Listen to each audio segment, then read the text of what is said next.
Shalom, and thank you for watching this video from HaDerekh Synagogue. I hope you are liking the content we are bringing you. If you could like and subscribe to our YouTube channel, that will greatly help us. And to further help bring great content to you from our teachers, if you could please consider to donate to HaDerekh Synagogue. The link is in the description box below. Thank you for watching. Judas agreed to betray Yeshua, which is parallel to Mark 14 and Luke 22. Until this point, Judas had been a faithful Talmud. In Pasuk 15, Yehuda allowed the offer of greed to be his motivation to the chief Kohanim, a proposal they can easily fulfill. Why? Because they beat the tar out of anybody and they take everything that they want. If one understands that the adversary, and when I say the adversary, I mean Satan, Satan. If one understands that the adversary is an enemy of the Most High, then there was possession, and Yehuda was nothing more than a vehicle with a heartbeat. Blaming Yehuda is like blaming a vehicle that struck a person who mindlessly darted into traffic. If one understands the adversary is a Moloch who comes to provide people choices as strong as the kavana of the victim, then Yehuda is fully responsible for his actions. The adversary entering him indicates a hardening of the heart for a particular outcome, and that will be discussed shortly. 30 pieces of silver shows up in Shemos 21:32 and Zechariah 11. The silver coin, most likely in circulation at this time, would have corresponded to the temple shekel, was 4 Athenian drachmas. The reason why I say that is it was equivalent of 4 months worth of pay, 120 days. The Last Supper, as it is often called, was not a Passover Seder. The Passover Seder is held on the evening as the 14th of Nisan goes to the 15th. This meal occurred as the 13th of Nisan goes into the 14th.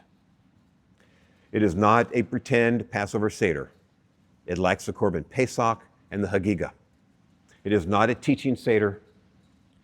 Yeshua says, I really wanted to celebrate this Seder with you before I die, but I tell you, it is certain that I will not celebrate it again until it is given its complete meaning in the kingdom of God. The complete meaning is not esoteric or Kabbalistic.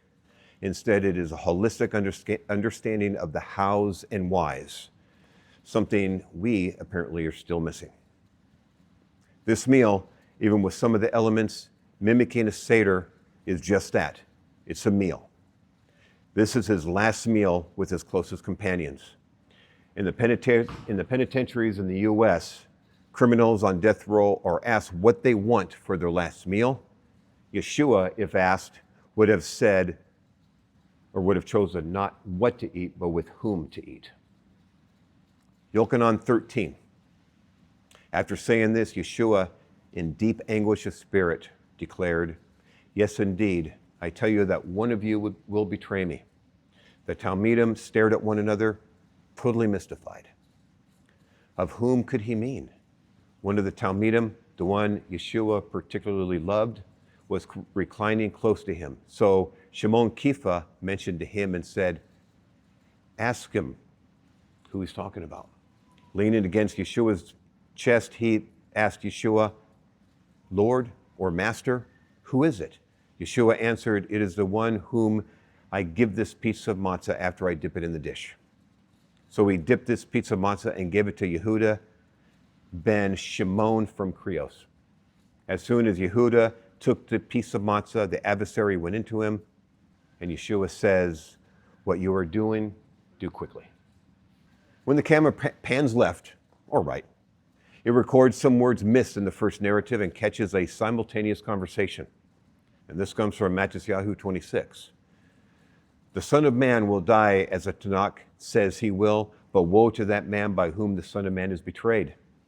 It would have been better for him to have never been born. Yehuda, the one who was betraying him, then asked, surely, Rabbi, you don't mean me? And he answered, the words are yours. So Yehuda departs. Yochanan 13 records some confusion in the group. Some thought that since Yehuda was in charge of the common purse, Yeshua was telling him, buy what is needed for the holiday, or telling him to give something to the poor, which is going to be common at this time.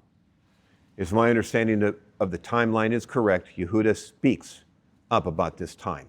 And I'm talking about the other Yehuda, John 14. And this Yehuda says, "What has happened, Master, that you are about to reveal yourself to us and not to the world?" This is Yehuda ben Yaakov, otherwise known as Tadai or Labai.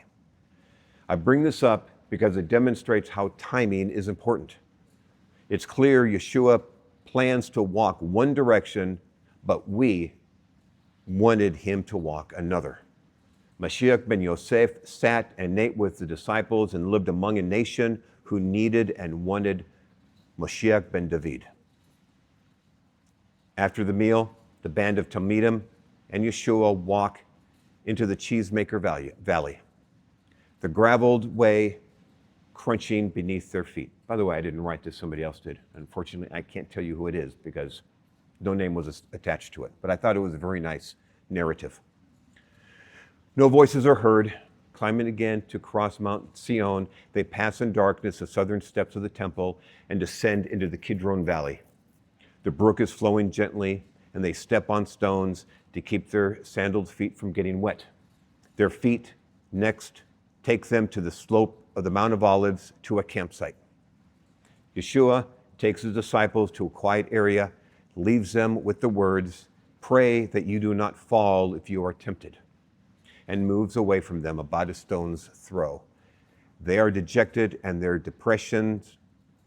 depression lie on the ground, not asleep, as translations would indicate. When Yeshua returns, it's not long before the temple police arrive. Mark 14, "Get up, let's go. Here comes my betrayer." While Yeshua is still speaking, Yehuda came, and with them a crowd carrying swords and clubs from the head Kohanim, the scribes, and the elders. The betrayer had arranged to give them a signal. "The man I kiss is the man you want. Grab him and take him away under guard." As he arrives, he went right up to Yeshua and said, "Rabbi," and kissed him. Then they laid hold of Yeshua and arrested him. But one of the people standing nearby drew his sword and struck at the Eved of the Kohen Gadol, cutting off his ear. A kiss would have been an expected greeting.